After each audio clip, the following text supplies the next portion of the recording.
حضرت حسین رضی اللہ تعالیٰ عنہ کی شہادت میں کس کا ہاتھ ہے؟ قتل کس نے کیا؟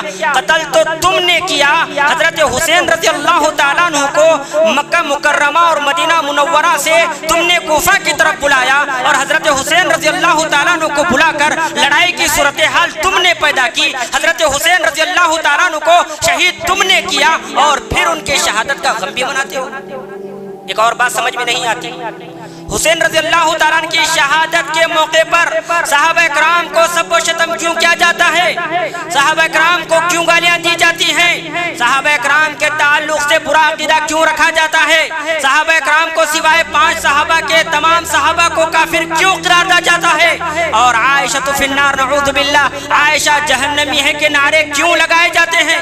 عمر بن خطاب رضی اللہ تعالیٰ عنہ کا تو ہاتھ نہیں ہے حضرت حسین کی شہادت میں، نہ ابو بکر صدیق کا ہاتھ ہے، نہ علی مرتضیٰ کا ہاتھ ہے، نہ عثمان غنی رضی اللہ تعالیٰ عنہ کا ہاتھ ہے، پھر کیوں صحابہ کرام کو گالیاں دی جاتی ہیں؟ اللہ کی لعنت ہو ان لوگوں پر جو صحابہ کرام کو گالیاں دیتے ہیں۔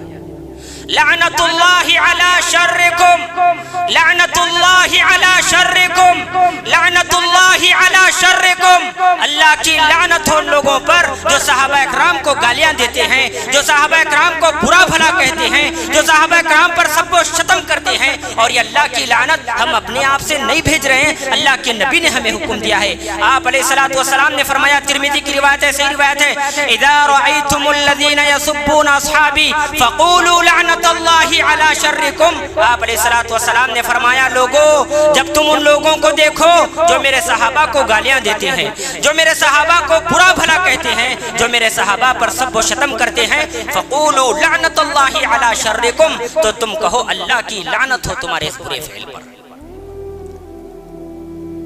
بڑا افسوس کا مقام ہے، شہادت حسین کی آڑ میں حضرات صحابہ کی برگزیدہ شخصیات پر انگشت نمائی کی جاتی ہے، سب و شتم کیا جاتا ہے۔ صحابہ کا احترام، صحابہ کا تقدس، صحابہ کی عزت انسان تو انسان جانور بھی کیا کرتے تھے۔ حضرت سفینہ رضی اللہ تعالیٰ عنہ کا بڑا مشہور واقعہ ہے۔ حضرت سفینہ رضی اللہ تعالیٰ نے ایک مرتبہ قافلے کے ساتھ جا رہے تھے، جنگل تھا، قافلہ آگے نکل گیا اور حضرت سفینہ رضی اللہ تعالیٰ جنگل میں ہی کھڑے گم ہو گئے۔ ترمذی کی روایت ہے، تھوڑی دور جانے کے بعد ایک شیر آ گیا، صحیح واقعہ ہے۔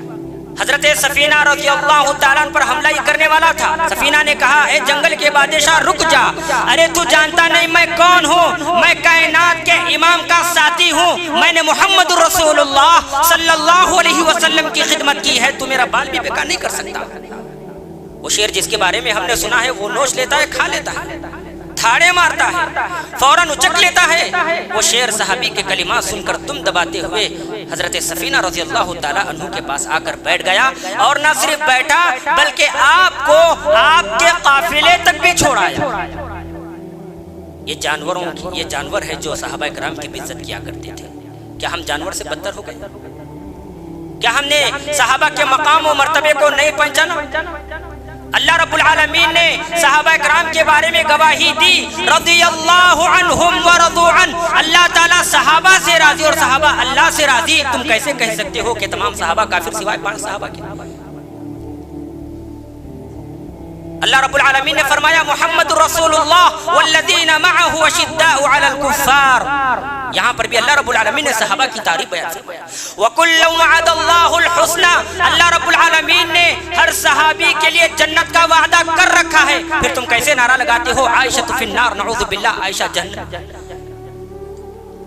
در حقیقت تاریخ کا اگر حقیقی مطالعہ کیا جائے تو اسلام کو جتنا شیعوں نے اور خوارج نے نقصان پہنچایا ہے، کسی اور نے پہنچایا ہو۔